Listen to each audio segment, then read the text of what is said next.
The massive space station called Nexus Prime floated in the darkness between three bright stars. It was the size of a small moon, with spinning rings and glowing towers that reached out like arms into space. Today, something very special was happening here. The greatest warriors from across the galaxy had come to fight. Inside the station's main arena, thousands of aliens filled the seats. They came in all shapes and sizes. Some had 6 arms, others had no arms at all. Some breathed fire, others glowed like living stars. But they all had one thing in common. They wanted to see who would win the Galactic Combat Championship. The rules were simple. Each world would send their best fighter. These fighters would battle each other one by one, until only one remained. The winner's planet would get special rights in the Galactic Council. This meant power, money, and respect across the stars. In the center of the arena stood a large glass dome. Inside this dome, computers could create any world's environment: hot deserts, frozen ice worlds, or places with crushing gravity, anything the fighters needed to feel at home while they fought. The crowd was buzzing with excitement. Most of them had come to see one fighter in particular. His name was the Eternal, and he was the champion from the last 3 tournaments. Veltar was a Sarok, a race that looked like giant lizards that walked on 2 legs. But Veltar was special, even among his own people. He stood 8 feet tall, with dark, green scales that shimmered like metal. His 4 powerful arms could move faster than most eyes could follow. Each arm ended in claws that could cut through steel like paper. But what made Veltar truly feared was his training. For 300 years, he had done nothing but learn how to fight. Every day for 3 centuries, he had practiced with weapons, studied combat, and made his body stronger. He knew 17 different fighting styles from 17 different worlds. He had never lost a battle. "Look at him," whispered a blue-skinned alien in the crowd to his friend. "Those scars on his arms tell the story of 1,000 victories." His friend, who had tentacles instead of arms, nodded in agreement. "My grandfather saw him fight 50 years ago. Veltar hasn't aged a single day since then. They say his people can live for 1,000 years, and he's spent 1/3 of his life learning only how to kill." Down in the arena, Veltar was showing off for the crowd. He picked up a thick steel bar with one hand and bent it into a pretzel shape. Then he threw it into the air and sliced it into perfect pieces with his claws before it could fall back down. The crowd cheered wildly. The tournament announcer, floating jellyfish-like creature, with a voice that boomed through speakers, began to speak. "Citizens of the galaxy, today we will see battles that will be remembered forever. 12 worlds have sent their greatest warriors." The announcer began calling out the fighters one by one. First came Zethra, the destroyer from the fireworld of Molten Prime. She was made of living lava, and left burning footprints wherever she walked. The crowd roared its approval. Next was Commander Vexia from the Corvan Empire. The Corvans were a military race, and Vexia wore powered armor that made her look like a walking tank. Energy weapons were attached to her shoulders, and her helmet had the shape of a snarling beast. One by one, the fighters were announced. Each one looked more dangerous than the last. There was a warrior who could turn invisible, another who could control gravity, and one who seemed to be made of pure electricity. "And now," the announcer said, representing the planet Earth, "we have ... The announcer paused and seemed confused. The crowd fell silent, waiting. "We have ... Park Minho." Small door opened at the side of the arena. Out walked a human who looked nothing like the other fighters. Park Minho was of average height, with black hair and kind eyes behind simple glasses. He wore a plain white lab coat over regular clothes. In his hands, he carried a small metal container, no bigger than a lunchbox. The crowd began to murmur in confusion. Where was Earth's great warrior? Where were the weapons and armor? Some aliens began to laugh. "Is this some kind of joke?" Commander Vexia called out. "Did the humans send a scientist to fight us?" Minho walked calmly to the center of the arena. He looked around at all the dangerous fighters and deadly weapons, but he didn't seem scared at all. He just smiled politely and bowed to each of the other contestants. "Greetings, he said, in a quiet voice. My name is Park Minho. I'm a researcher from Seoul National University on Earth. I study spiders and other small creatures. Veltar the Eternal looked down at the small human with confusion. Human, he said, in a voice like grinding stone, where are your weapons? Where is your armor? Are you here to surrender? Before we begin, Minho shook his head. Oh no, I'm here to participate in the tournament. I have everything I need right here. He held up the small container. A green-skinned alien in the crowd stood up and shouted, What's in the box, human? Your secret weapon. Minho opened the container, just a crack, and peeked inside. Her name is Bomi. She's a house spider from Earth. Very common where I live. I've been taking care of her for about 6 months now. The arena fell completely silent. Then the laughter began. It started with a few giggles, then grew into roaring laughter that echoed off the walls. Even some of the other fighters were laughing so hard they could barely stand. A spider, Commander the Xia, laughed. They sent a scientist with a pet spider to fight the greatest warriors in the galaxy. The floating announcer seemed just as confused as everyone else. Ladies and gentlemen, it appears that Earth has sent ... a researcher. With a ... spider, Veltar the Eternal was not laughing. He had lived for 300 years and had seen many strange things. But this was beyond strange. It was either the greatest insult he had ever received, or there was something about humans that the galaxy didn't understand. Human Veltar said, his forearms crossing over his chest, I have trained for 3 centuries. I have mastered every form of combat known to 17 worlds. I have killed warriors twice your size with my bare hands. Are you certain you wish to face me in battle? Minho looked up at the towering lizard warrior and nodded. Yes, I'm sure. Though I should mention that I don't actually know how to fight. I've never been in a battle before. I just study spiders and write research papers about them. The laughter in the crowd grew even louder. Some aliens were pointing at Minho and making jokes in their own languages. A few were already leaving their seats, thinking the tournament would be boring with such a weak opponent. But in a quiet section of the arena, a small group of humans sat watching nervously. Among them was Ambassador Kim Hannah, Earth's representative to the Galactic Council. She was trying to look confident, but inside she was worried. The plan seemed crazy, but the Earth's best scientists had insisted it would work. Are you sure about this? Whispered Dr. Yoon Ji-woo, who sat next to the ambassador. The whole galaxy is watching. If this goes wrong, Earth will become a laughingstock. Ambassador Kim took a deep breath. Our scientists ran the calculations 100 times. They say it will work, we just have to trust them. And trust Minho. Down in the arena, the tournament was about to begin. The glass dome began to change, creating an environment that looked like Earth, green grass, blue sky, and fresh air.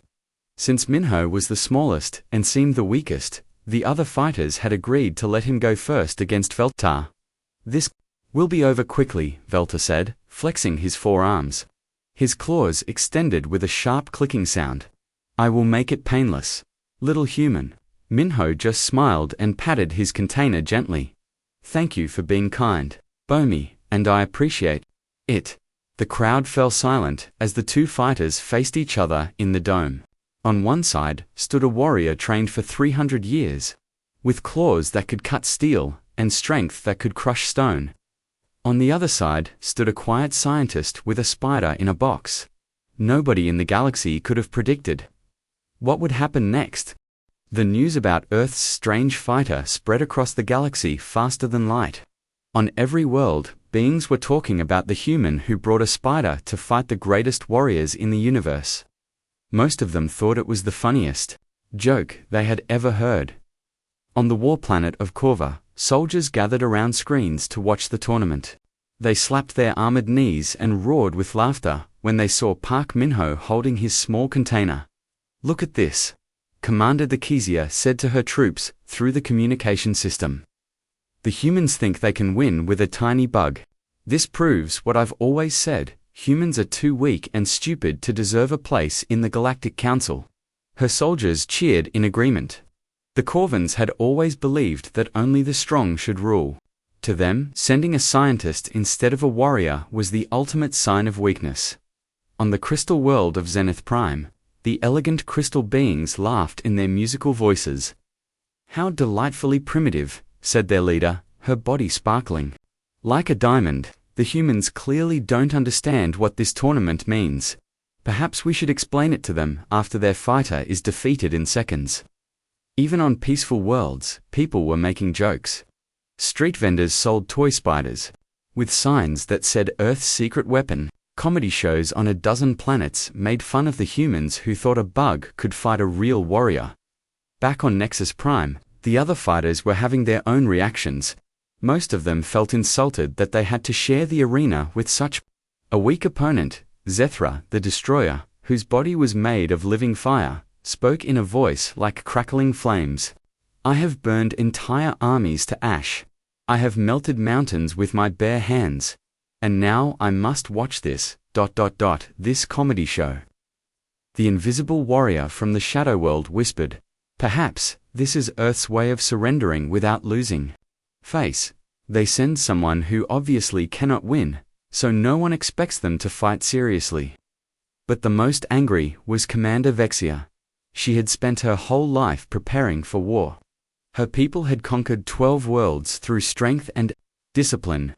To her, Minho's presence was not just insulting, it was dangerous. "This makes a mockery of everything we stand for," she told the other fighters.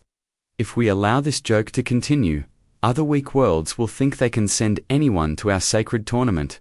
Next time, they might send children or pets." She marched up to where Minho was sitting quietly in the waiting area. He was reading a book about spider behavior and taking notes in a small notebook. The small container with Bomi sat next to him on the bench. Human Dexia's voice boomed through her helmet speakers. "What is the meaning of this insult?" Minho looked up from his book and smiled politely. "I'm sorry, I don't understand. Is there a problem? You dare to bring a densect to fight warriors who have trained their entire lives." Dexia's armor made angry beeping sounds as her weapon systems powered up. "Do you think this is a game?" Minho closed his book and gave her his full attention. "Oh no, I don't think it's a game at all. This tournament is very important. That's why Earth sent me and Bomi. We're taking it very seriously." Dexia's helmet tilted in confusion. You're taking it seriously. You brought a bug to fight. Veltar, the Eternal." "Well, technically, Bomi isn't a bug," Minho said helpfully. "She's an arachnid. Spiders are different from insects because they have 8 legs instead of 6, and they have 2 body parts instead of 3. It's a common mistake, but I don't care what it is," Vexia shouted. "It's tiny, it's weak. How can something so small possibly fight a real warrior?" Minho looked thoughtful for a moment. "You know, that's a very interesting question. Size isn't always the most important thing in nature. Some of the most successful creatures on Earth are actually quite small. Take bacteria, for example. They've been around for billions of years, and ENOUGH. Vexia stomped away, her heavy boots making the floor shake. "You will regret making fools of us all." Other fighters came to question Minho throughout the day. Some were angry, others were just curious. The electric being crackled with annoyed sparks as he asked, "Human, do you have some secret plan? Is your spider enhanced with technology we cannot see?" Minho shook his head. "No, Bomi is completely natural. She's just a regular house spider from Seoul. I found her in my laboratory 6 months ago and decided to study her behavior. She's actually quite remarkable in her own way." "Remarkable? How?" asked the gravity-controlling warrior, floating a few inches off the ground. "Well, she spins perfect webs every single day. The math involved in web construction is incredibly complex, but she does it by instinct. And her silk is amazingly strong, much stronger than you might think, for something so thin." The fighters looked at each other with confusion. They had expected the human to reveal some secret weapon or hidden strategy. Instead, he just talked about his spider like it was interesting but ordinary. As the day went on, the betting pools became even more extreme. The odds against Earth winning reached 50,000 to 1. Some gambling houses stopped taking bets entirely, because nobody wanted to bet on the human. The galactic news networks sent reporters to interview Minho. Reporter with 3 eyes held a microphone toward him. Minho from Earth beings across the galaxy want to know what's your strategy for defeating Veltar the Eternal. Minho thought for a moment. I don't really have a strategy. I'm just going to let Bomi be herself and see what happens. But Veltar has trained for 300 years, another reporter shouted. He's never lost a fight. What makes you think you can win? I don't know if we can win, Minho said honestly. But my job is to represent Earth's lifeforms in this tournament. Bomi represents something very important about our world, the incredible diversity and adaptability of Earth's creatures. The reporters looked at each other in confusion. This wasn't the kind of confident talk they expected from a tournament fighter. In the Earth section of the arena, Ambassador Kim Hanna was getting worried. She had received hundreds of messages from Earth, and most of them were not happy. The President wants to know if we can still withdraw, Dr. Yoon-ju whispered to her. The whole planet is watching, and they're afraid we'll become a joke to the entire galaxy. Ambassador Kim watched Minho calmly feeding tiny drops of water to his spider. It's too late to change our minds now. We have to trust the science teams. Calculations. Dr. Yoon looked nervous. But what if they were wrong? What if we misunderstood something about how this tournament works? Before the ambassador could answer, the floating announcer's voice filled the arena. Citizens of the galaxy. The first match will begin in 1 hour. Veltar, the Eternal versus Park Minho of Earth. The crowd erupted in excited cheers and laughter. Vendors walked through the seats, selling snacks and souvenirs. The most popular item was a small toy spider that fell apart when you touched it in his private preparation room. Veltar was going through his final warm-up routine. His 4 arms moved in perfect patterns, practicing strikes and blocks that he had perfected over centuries. His scales gleamed with oils that made them harder than armor. 300 years of training, he said to himself, and this is the opponent they give me. A human with a pet. His trainer, an old Sorok warrior, nodded in agreement. It is almost insulting. Great Veltar. Perhaps he should end it quickly, so the real matches can begin. Veltar flexed his claws. Each one was sharp enough to cut through diamond. I will be merciful. The human seems kind, even if he is foolish. One quick strike, and it will be over. Meanwhile, Minho was having a very different kind of preparation. He was sitting quietly with Bomi's container in his lap, speaking to her. In a soft voice. I know this seems strange, little friend, he said gently. You're probably wondering why we're in this loud place with so many strange smells and sounds. But don't worry, I'll make sure you're safe no matter what happens. Inside the container, Bomi was building a small web in the corner. She worked steadily, adding strand after strand in a pattern that had been perfected by millions of years of evolution. She didn't know about tournaments or warriors or galactic politics. She only knew how to be a spider. And sometimes, Min thought as he watched her work, being exactly what you are is the most powerful thing of all. The hour passed quickly, and soon the great arena was buzzing with excitement. Thousands of aliens filled every seat, and millions more watched on screens across the galaxy. Everyone wanted to see what they thought would be the shortest fight. In tournament history, the floating announcer drifted to the center of the arena, his jellyfish-like body glowing bright blue. Ladies and gentlemen, beings of all worlds, the moment you have been waiting for has arrived. The crowd cheered so loudly that the station's walls vibrated. In the Earth section, Ambassador Kim Hanna gripped her seat tightly. Her hands were sweating despite the cool air in the arena. Citizens of the galaxy, the announcer continued, witness the power of the Great Glass Dome. The massive dome in the center of the arena began to change. Computers worked at incredible speed to create a perfect copy of Earth's environment inside the glass walls. The floor became covered with soft green grass. A gentle breeze began to blow, carrying the scent of flowers and trees.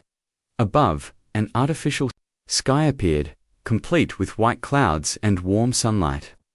The dome is now set to Earth conditions, the announcer explained, standard gravity, oxygen-nitrogen atmosphere, and a comfortable temperature. This should give the human fighter the best possible chance. Many aliens in the crowd laughed at this. They thought it was funny that the computers had to help such a weak fighter.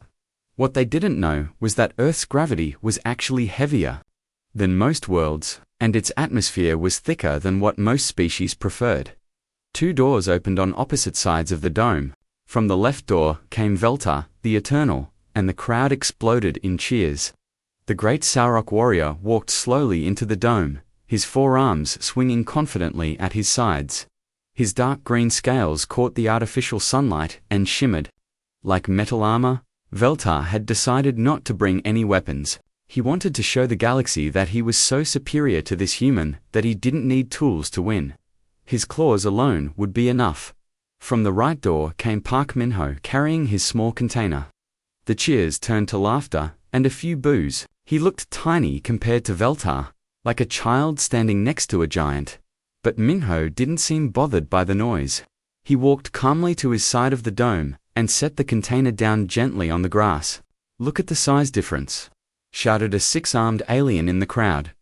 The lizard could step on the human by accident. "This is embarrassing," said another. "Someone should stop this before the human gets hurt." But the tournament rules were clear. Once both fighters entered the dome, the match had to continue until one was defeated or surrendered. Veltar looked across the dome at his tiny opponent. Even now, facing the most famous warrior in the galaxy, Minho was being gentle with his container. He was checking to make sure his spider was comfortable and safe. Human Veltar called out, his voice echoing in the dome. "I will give you one last chance to surrender. I do not wish to hurt someone who cannot defend himself." The crowd fell quiet, waiting for Minho's response. Many expected him to give up and run away. Instead, Minho looked up and smiled. "Thank you for your kindness, Veltar, but I came here to represent Earth, and I'm going to do my best. Bomi and I are ready." "Bomi?" Veltar asked, confused. "My spider," Minho explained, patting the container softly. "She's a little nervous with all the noise, but she'll be okay." Veltar shook his massive head. He had fought warriors from dozens of worlds. He had battled creatures made of fire, beings who could turn invisible, and fighters who could control the very air around them. But he had never faced an opponent who brought a pet to battle. The announcer's voice boomed through the arena. "Fighters, prepare yourselves. The match will begin in 30 seconds. Veltar dropped into a fighting stance that he had practiced 10,000 times, his forearms spread wide, claws extended, his powerful legs bent slightly, ready to launch him forward with incredible speed. Every muscle in his body was coiled like a spring, ready to release 3 centuries of training in one perfect attack. The crowd watched in amazement. Even his enemies had to admit that Veltar moved like liquid death. There was no wasted motion. No hesitation. He was a living weapon created by 300 years of constant practice. On the other side of the dome, Minho knelt down next to his container. He opened the lid slowly and carefully, making sure not to startle the small creature. Inside, "It's okay, Bomi," he whispered. "Just be yourself. That's all anyone can ask." Inside the container, Bomi had been busy. During the hour of preparation, she had spun a perfect web in one corner of her small home. The web was only a few inches across, but every strand was placed exactly where it needed to be. She had done this thousands of times before, and she would do it thousands of times again. It was simply what spiders did. The artificial sunlight streaming into the container felt warm and pleasant. The Earth-like environment made Bomi feel comfortable and safe.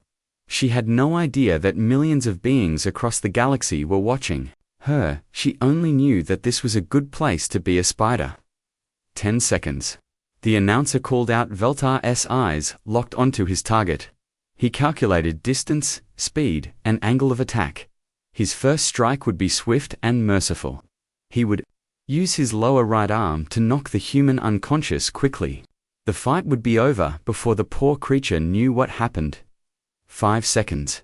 The crowd held its breath. Some beings closed their eyes, not wanting to see the human get hurt. Others leaned forward eagerly, excited to see Veltar's legendary speed in action. 3, 2, 1. BEGIN. The word echoed through the arena like thunder. Veltar exploded into motion with speed that made him almost invisible. His powerful legs launched him forward like a missile. The grass beneath his feet tore apart from the force of his movement. In less than a heartbeat, he had crossed half the distance to his opponent. His claws gleamed in the sunlight as he prepared to end the fight with one perfect strike. But Minho was not watching Veltar's charge. Instead, he was focused on his container, gently coaxing Bomi to come out and explore her new environment. "Come on, little friend," he said softly. "The grass looks nice here, you might like it." Bomi poked one delicate leg out of the container, testing the air. The breeze felt good, and the artificial sunlight was warm on her tiny body. Slowly, carefully, she climbed out of her container and onto Minho's outstretched finger. The crowd gasped as they saw how small she was. Bomi was smaller than most beings' smallest claw. Her brown body was no bigger than a grain of rice, and her 8 legs were thinner than thread. She looked impossibly fragile in the bright arena lights. "She's so tiny," someone in the crowd shouted. "How can something that small even be alive?" Minho smiled as Bomi walked across his hand. "She's perfect," he said quietly. "Millions of years of evolution made her exactly what she needs to be." He gently lowered his hand to the grass, allowing Bomi to step off onto the soft green surface. She immediately began exploring, her legs feeling the texture of the grass and testing the air currents with sensitive hairs on her body. Veltar was now only seconds away from reaching them. His 4 arms were positioned for the killing strike. His 300 years of training had led to this moment. Victory was certain. But as he charged toward what seemed like the easiest opponent he had ever faced, Veltar could not have known that he was rushing towards something far more dangerous than any warrior he had ever fought. He was charging toward 4 billion years of evolution. He was racing toward a creature that had been shaped by countless generations of survival, predation, and adaptation. He was running straight at one of nature's most perfect hunting machines. And Bomi, sensing the vibrations in the ground and the movement in the air, was about to do what millions of years of instinct told her to do when a large creature moved toward her too quickly. She was about to defend herself. Time seemed to slow down as Veltar charged across the dome. His massive body moved with deadly grace, each step bringing him closer to what everyone believed would be an easy victory. The crowd watched in fascination as the greatest warrior in the galaxy prepared to end the strangest fight they had ever seen. Veltar's 4 arms were perfectly positioned. 300 years of training had taught him exactly how to strike without killing. His plan was simple and merciful. One quick hit to knock the human unconscious, then carefully step around the tiny spider so he wouldn't accidentally crush it. The fight would be over in seconds, and no one would be seriously hurt. But something was happening that no one in the arena understood. As Veltar's heavy feet pounded against the ground, they sent vibrations through the earth. These vibrations traveled through the grass and into the sensitive legs of a small brown spider named Bomi. To most creatures, these vibrations would mean nothing. But Bomi was not most creatures. She was the product of millions of years of evolution, shaped by countless generations of spiders who had learned to survive in a world full of dangers much larger than themselves. Every hair on Bomi's tiny body was designed to detect the smallest movements. Every nerve in her small brain was programmed to recognize threats and react instantly. She had inherited the survival instincts of billions of her ancestors, each one a spider who had lived long enough to pass on their genes. The vibrations told Bomi everything she needed to know. Something very large was moving toward her very fast. In the world of spiders, this meant only one thing: danger. Bomi didn't think about what to do. Thinking was too slow when survival was at stake. Instead, her body reacted with reflexes that had been perfected over 400 million years of spider evolution. In one smooth motion, Bomi lifted her abdomen and aimed her spinnerets, the small organs that produced her silk, toward the source of the vibrations. Her body began producing silk at incredible speed, mixing proteins in combinations that human scientists were still trying to understand. What happened next took exactly 0.3 seconds. Bomi released a single strand of spider silk into the air. The strand was almost invisible, thinner than human hair, and completely transparent. It drifted on the gentle breeze inside the dome, carried by air currents that Bomi's ancestors had learned to read perfectly. The silk strand stretched across Veltar's path at exactly chest height. Veltar, moving at tremendous speed, never saw it coming. His warrior training had taught him to watch for weapons, armor, and fighting techniques. But no one had ever trained him to look for a strand of spider silk floating in the air. He ran straight into it. The moment the silk touched Veltar, chess physics took over. The strand was only 0.0004 inches thick, but it was made of proteins arranged in a structure stronger than steel cable. Spider silk could stretch to 3 times its length without breaking, and it could absorb enormous amounts of energy. Massive body, moving at high speed, contained tremendous kinetic energy. When he hit the silk strand, all of that energy had to go somewhere. The silk stretched, absorbing the impact like a rubber band. But unlike a rubber band, spider silk was designed by nature to stop things that moved too fast. It was the perfect combination of strength and flexibility, strong enough to hold, stretchy enough to absorb shock. Veltar's forward motion stopped instantly. His body, however, kept moving. The sudden stop created forces that Veltar's powerful muscles couldn't resist. His head snapped backward with incredible violence. His forearms flailed helplessly as his body tried to deal with the sudden change from high speed to complete stillness. The sound was terrible, a sharp crack that echoed through the dome. Like breaking wood, it was the sound of neck bones that had survived 3 centuries of battles, finally meeting a force they couldn't handle. Veltar, the eternal champion of champions, undefeated warrior of 300 years, collapsed to the grass with a heavy thud. His 4 powerful arms fell limp at his sides. His eyes, which had seen victory in 1,000 battles, stared sightlessly at the artificial sky above. The arena fell completely silent. For several heartbeats, no one moved, no one spoke. No one even seemed to breathe.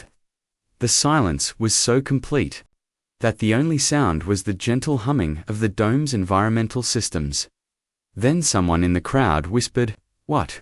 What just happened?" The question spread through the arena like ripples in water. Beings turned to each other with confused looks.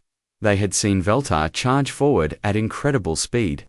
They had seen him suddenly stop and fall, but they couldn't understand what had stopped him. The floating announcer drifted closer to the dome, his 3 eyes focusing on the still form of the great warrior. "Medical team to the arena, immediately," he said in a shaky voice. "We have a situation." A team of robot doctors rushed into the dome, their scanners beeping and flashing as they examined Veltar.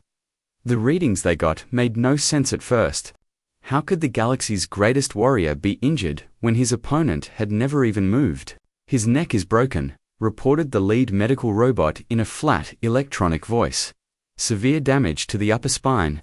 The injury is ... fatal." The word fatal hit the crowd like a physical blow. Gasps and cries of shock echoed through the arena. Several aliens fainted and had to be carried out by their friends. But the most shocked person in the entire arena was Park Minho. He had been watching Bomi explore the grass when Veltar's charge suddenly ended. He looked up to see the mighty warrior lying motionless on the ground, and his face went pale with horror. "Oh no," Minho whispered, rushing toward the fallen fighter. "Oh no, oh no, oh no." He knelt beside Veltar, his hands shaking as he tried to understand what had happened. The medical robots gently pushed him aside as they worked, but everyone could see it was too late. "I don't understand," Minho said, tears forming in his eyes. "Bomi just released a strand of silk. It's what spiders do when they feel threatened. She was just being a spider." Commander Vexia pushed through the crowd of medical robots, her armor clanking with each step. "What did you do, human?" she demanded. "What weapon did you use?" "No weapon," Minho said weakly. Just, just spider silk. It's natural, Bomi made it herself." Spider silk. Dexia looked at the tiny brown creature, who was now calmly walking across a blade of grass, completely unaware of what had just happened. That tiny thread killed Veltar the Eternal. A medical robot scanned the area and found the silk strand, still floating gently in the breeze. "Confirmed," the robot announced. Subject ran into a biological fiber measuring 0.0004 inches in diameter. The fiber's tensile strength is approximately 1.3 billion pascals stronger than steel cable of equivalent thickness. The crowd erupted in chaos. Some aliens were shouting in anger, others were crying in shock. A few were demanding that the tournament be stopped immediately. But in the middle of all the noise and confusion, one small spider continued doing what spiders had always done. Bomi found a nice spot on a blade of grass and began spinning a web. Just as her ancestors had done for 400 million years, she had no idea that she had just changed the galaxy forever. The floating announcer's voice cut through the chaos, shaky but determined to do his job. "Ladies and gentlemen, by the rules of the tournament, the winner of this match is Park Minho of Earth." The silence that followed was deeper than space itself. For the first time in galactic history, a spider had defeated a warrior, and it had taken exactly 0.3 seconds. The chaos in the arena continued for almost an hour. Security teams had to be called in to calm down the angry crowds. Some aliens demanded that Earth be disqualified for using secret weapons. Others insisted that the tournament be cancelled completely. A few species threatened to leave the Galactic Council if humans were allowed to participate in future events. But through it all, Park Minho sat quietly beside Veltar's body, gently holding Bomi in his hands.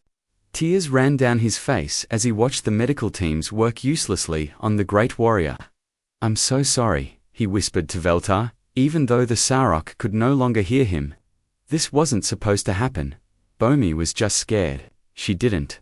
"No, you meant no harm." Commander Dexia stood nearby, her weapons still powered down, but her armor making angry beeping sounds. "How?" she kept asking. "How did a tiny thread kill the strongest warrior in the galaxy?" That question was being asked on every world, in every language, by beings who couldn't believe what they had witnessed. The galactic news networks were going crazy trying to explain what had happened. Most of their reports made no sense, because they didn't understand the science behind it.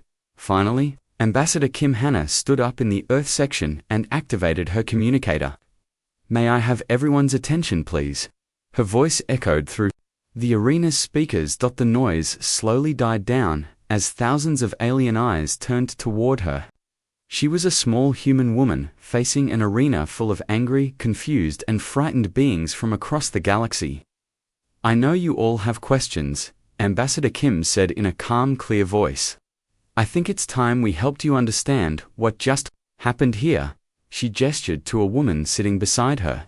"This is Dr. Yoon Ji Woo, Earth's leading expert on alien biology and evolution. She helped choose Bomi for this tournament, and she can explain why." Dr. Yoon stood up slowly. She had spent her whole career studying life from other worlds, but now she had to help aliens understand life from her own world. She activated a holographic projector that showed a giant image of spider silk magnified millions of times. "What you see here," Dr. Yoon began, "is the structure of natural spider silk. It may look simple, but it's actually one of the most complex materials in the universe." The hologram showed the silk's molecular structure, long chains of protein folded in intricate patterns. Even the galaxy's most advanced scientists leaned forward to study the image. "Spider silk is stronger than steel," Dr. Yoon continued. "But unlike steel, it's also incredibly flexible. It can stretch to 3 times its normal length without breaking. This combination of strength and flexibility makes it perfect for stopping fast-moving objects." Commander Vexia's armor translated the technical terms for her. "You're saying this," Silk is stronger than our best battle armor. Much stronger, Dr. Yoon confirmed. And Bomi produced it instantly, with no tools, no technology, just her own body. She's been able to do this since the day she was born. A crystal being in the crowd stood up, her body sparkling with confusion. But why didn't you tell us about this ability? Why keep it secret? Dr. Yoon looked surprised. We didn't keep it secret. Spider silk has been studied by human scientists for hundreds of years. We've written thousands of research papers about it. We just didn't think anyone would be interested. Not interested, shouted a six-armed alien. You have creatures that can produce materials stronger than our best technology, and you thought we wouldn't be interested? Well, Dr. Yoon said thoughtfully, to us, spider silk isn't that unusual. It's just one of thousands of amazing things that creatures on Earth can do. The arena fell silent again. This time, the silence was different. It wasn't shock or anger. It was the quiet of beings trying to understand something that challenged everything they thought they knew. Dr. Yoon activated her projector again. This time it showed images of various Earth creatures. Let me show you what I mean. The first image was of a tiny animal that looked like a water bear. This is a tardigrade. It's smaller than Bomi, but it can survive being frozen solid, boiled, alive, or even thrown into the vacuum of space. We've sent them to other planets, and they lived through conditions that would kill most galactic species. Gasps rippled through the crowd. The crystal beings, who prided themselves on surviving in harsh environments, looked especially shocked. The next image showed what looked like ordinary pond scum. These are Earth bacteria. Some of them eat radiation that would be deadly to most life forms. Others can live in acid so strong it would dissolve your ships. We have bacteria that can survive at temperatures hot enough to melt metal. Commander Vexia's translator was working overtime. Impossible, she muttered. Nothing can live in those conditions. On most worlds, you're right, Dr. Yoon agreed. But Earth is different. Our planet has been a very dangerous place for billions of years. Asteroid impacts, ice ages, volcanic eruptions, radiation storms. Earth has tried to kill its own life forms over and over again. She paused to let this sink in. The creatures that survived weren't the biggest or the strongest. They were the ones that could adapt to anything. After 4 billion years of this, Earth's life forms have become incredibly good at surviving impossible situations. The floating announcer drifted closer. Are you saying that this spider is not unusual by Earth standards? Bomi is completely ordinary, Dr. Yoon confirmed. She's what we call a common house spider. Millions of them live in human homes. Most humans barely notice them. But she killed Veltar, the Eternal. Someone in the crowd shouted. Dr. Yoon looked sad. She was just defending herself the only way she knew how. Spiders have been using silk to catch food and protect themselves for over 400 million years. It's as natural to her as breathing. She changed the projection again. This time, it showed a chart comparing the strength of various materials. Spider silk was near the top, stronger than steel, titanium, and most of the advanced alloys used in galactic technology. Earth's evolution didn't create creatures with energy weapons or force fields, Dr. Yoon explained. Instead, it created creatures with abilities that seem impossible but are completely natural. We have animals that can regenerate their entire bodies, plants that can eat insects, and fish that produce electricity. Ambassador Kim stood up again. This is why we sent Minho and Bomi to represent Earth. Not because we wanted to win the tournament, but because we wanted to show you what Earth life is really like. But you did win, Commander Vexia pointed out. Your spider killed our greatest warrior. That wasn't the plan, Minho said quietly, still holding Bomi gently in his hands. We never wanted anyone to get hurt. We just wanted to show that Earth's creatures are more capable than they appear. Dr. Yoon nodded. Every species in the galaxy has focused on building better technology. You created stronger weapons, faster ships, and more powerful computers. But Earth took a different path. We let evolution build better life forms. She gestured toward Bomi, who was now spinning a small web between Minho's fingers. That spider represents 4 billion years of research and development, not by scientists in laboratories, but by nature itself, testing and improving designs over millions of generations. The strongest materials your civilizations can make require huge factories and enormous amounts of energy, Dr. Yoon continued. Bomi can make something stronger using only the flies she caught for breakfast. The arena was completely quiet now. Beings from across the galaxy stared at the tiny brown spider with new understanding. What they had seen as a joke, a weak creature, brought by foolish humans, was actually one of nature's most perfect creations. A young alien in the crowd raised a tentacle. Dr. Yoon, if this spider is ordinary on Earth, what are your extraordinary creatures capable of? Dr. Yoon smiled for the first time since the tragedy began. That's a very good question, and I think it's time the galaxy learned the answer. The implications of her words spread through the arena like ripples in water.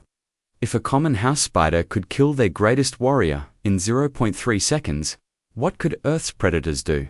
What about the creatures humans actually considered dangerous?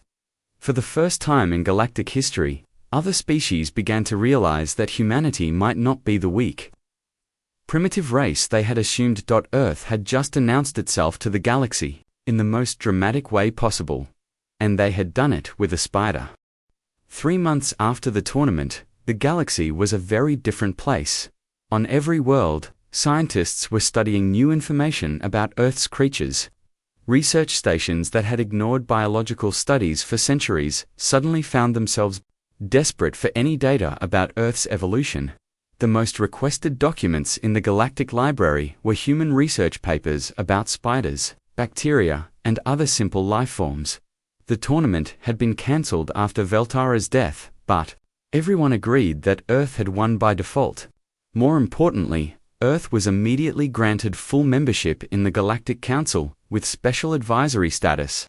Other species wanted to learn everything they could about the planet that had produced such incredible creatures. Professor Lee Sang-yoon, Earth's new representative to the Galactic Scientific Consortium, found himself the busiest human in the galaxy. His office on Nexus Prime was filled with alien scientists asking thousands of questions every day. Professor Lee asked a floating gas being from the nebula worlds. "We've studied your data on Earth bacteria that eat radiation.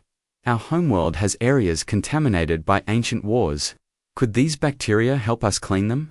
"Probably," Professor Lee answered, making notes on his tablet. "But you'd need to be very careful. Earth bacteria are incredibly adaptable. They might evolve to eat other things too." A crystalline scientist from Zenith Prime raised one of her many arms. "What about these tardigrades your Dr. Yoon mentioned? Could they survive on our world's surface? Our atmosphere is mostly acid vapor." Professor Lee smiled. "Tardigrades can survive almost anywhere. The question is whether you want them to. They're very small, but they reproduce quickly. Once they're established somewhere, they're almost impossible to remove." This was the new reality. Earth's creatures weren't just strong or tough, they were also incredibly good at spreading and adapting. The galaxy was beginning to understand that bringing Earth life to other worlds might be more dangerous than helpful. Back on Earth, Park Min-ho had returned to his quiet life at Seoul National University. But his laboratory was no longer the peaceful place it used to be. Every day, reporters and scientists from across the galaxy wanted to interview him about Bomi and spider behavior. Min-ho sat at his desk, gently feeding drops of sugar water to Bomi, who had become the most famous spider in galactic history. She was still completely ordinary, spinning webs, catching small insects, and living her simple spider life. She had no idea that beings on 1,000 worlds knew her name. "No, Bomi," Min-ho said softly. "I never wanted you to become famous. I just thought you were interesting." A soft knock came at his laboratory door. Ambassador Kim Hana entered, followed by a tall alien that Min-ho had never seen before. The alien looked like a tree made of silver metal, with branches for arms and leaves that glowed softly. "Min-ho," Ambassador Kim said, "I'd like you to meet Silthara from the Ancient Grove Collective. Her people are some of the oldest beings in the galaxy, Silthira's voice sounded like wind blowing through metal chimes. Park Minho of Earth, I have traveled many light years to meet you and your small companion. Minho stood up politely and bowed. It's an honor to meet you. Would you like to see me? She's just finished making a new web.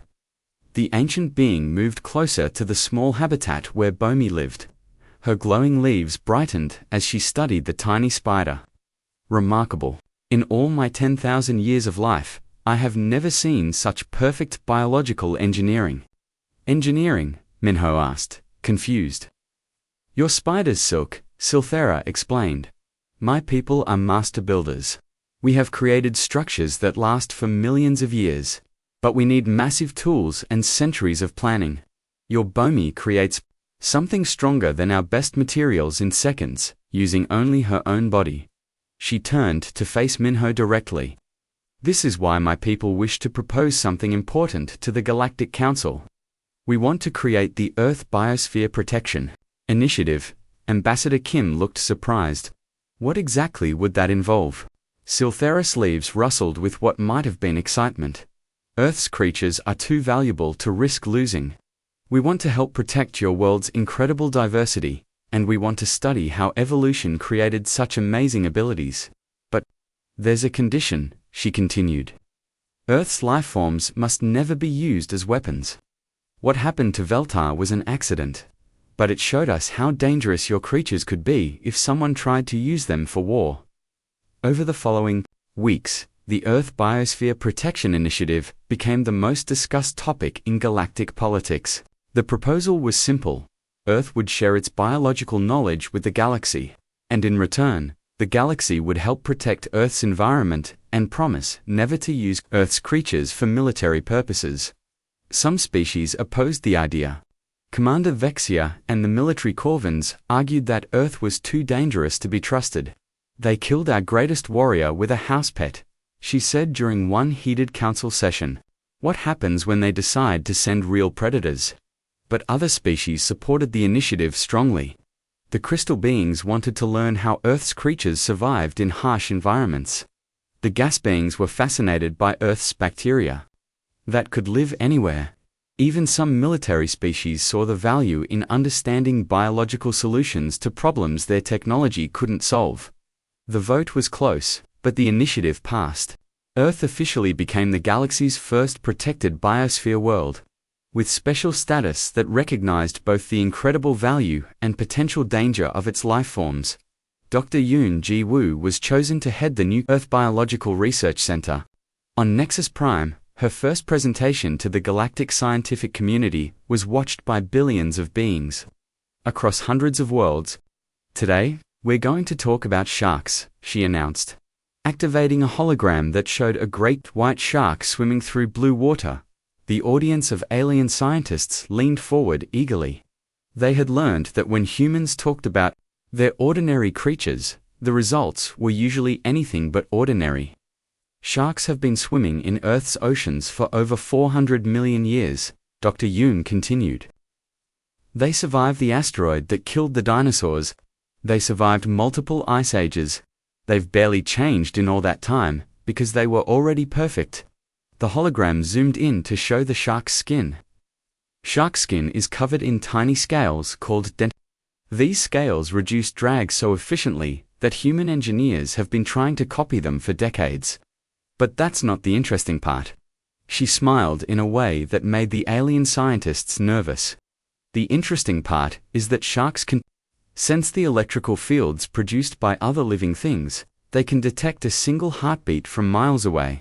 And some species can sense magnetic fields, which means they never get lost. A reptilian scientist raised his scaly hand. Dr. Yoon, this shark, is it also considered ordinary by Earth standards? Oh yes, Dr. Yoon replied cheerfully. Sharks are just one of about 8 million species on Earth. We have creatures that can fly, swim, burrow, climb, and survive in every environment on our planet. Most humans see sharks maybe once or twice in their entire lives. The implications hit the audience like a physical force. If Earth had 8 million species, and each one had been shaped by the same evolutionary pressures that created Bohmi's incredible silk. Then Earth wasn't just unusual, it was a treasure trove of biological solutions that the galaxy had never imagined. Back in his laboratory, Minho continued his quiet research. But now he had a new purpose. Every discovery he made about spider behavior, every paper he wrote about their abilities, helped the galaxy understand the incredible complexity of Earth's evolution. Bohmi still lived in her small habitat, spinning webs and catching fruit flies. She had no idea that her simple existence had changed the relationship between Earth and the galaxy forever. To her, every day was just another day of being a spider.